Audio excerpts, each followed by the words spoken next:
Imagine a world where your faith was forbidden, where churches were torn down, and simply owning a Bible could land you in serious trouble.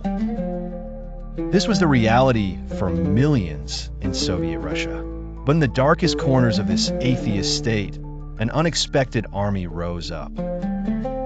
Not soldiers, not politicians, but grandmothers, quiet, determined, and armed with an unbreakable faith.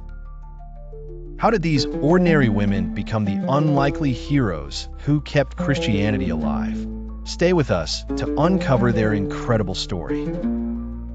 After the 1917 revolution, the Soviet Union declared war on religion. They saw faith as an enemy of the state, a relic of the old world that needed to be eradicated. Churches were closed, priests were persecuted, and religious education was strictly forbidden. Children were taught from a young age that God was a myth, and that science and communism were the only truths.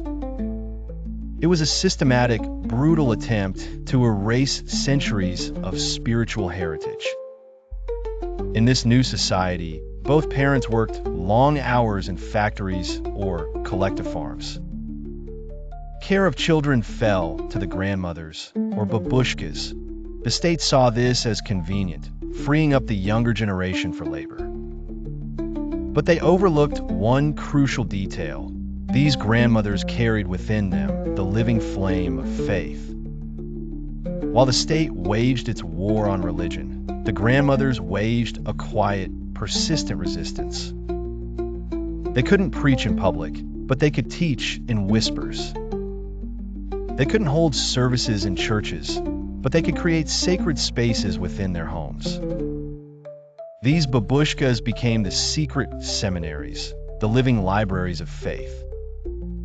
They taught their grandchildren the Lord's Prayer, the stories of the Bible, and the importance of baptism, often performed in secret, in bathtubs or hidden streams.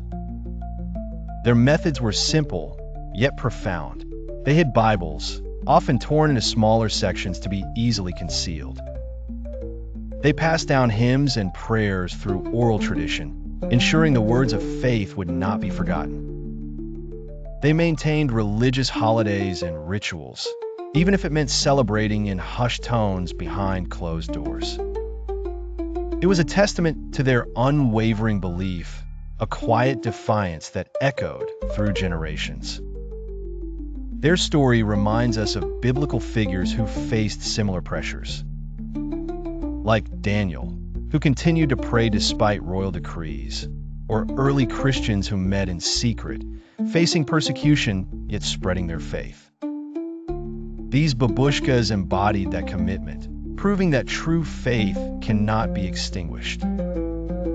Their efforts were not in vain. When the Soviet Union finally collapsed in 1991 and religious freedom was restored, there was a remarkable resurgence of faith. Millions flocked back to churches, eager to reclaim their spiritual heritage.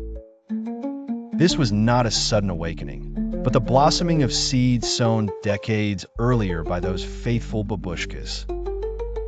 They had kept the flame alive, passing it from hand to hand, heart to heart, ensuring that when the time came, there would be a generation ready to embrace it openly.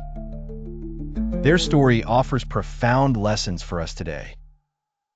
In a world that often pressures us to conform, to abandon our beliefs, or to prioritize fleeting trends over enduring truths, the grandmothers of Soviet Russia stand as powerful examples. They remind us of the importance of intergenerational faith transmission, the quiet, consistent act of passing on values and beliefs to the next generation. They teach us about resilience in adversity, demonstrating that even the smallest acts of faith can have monumental impact. And they underscore the power of quiet, consistent devotion, proving that true strength often lies not in loud declarations, but in unwavering commitment. Don't forget to like and subscribe so you never miss our next awesome adventure. See you in the next video.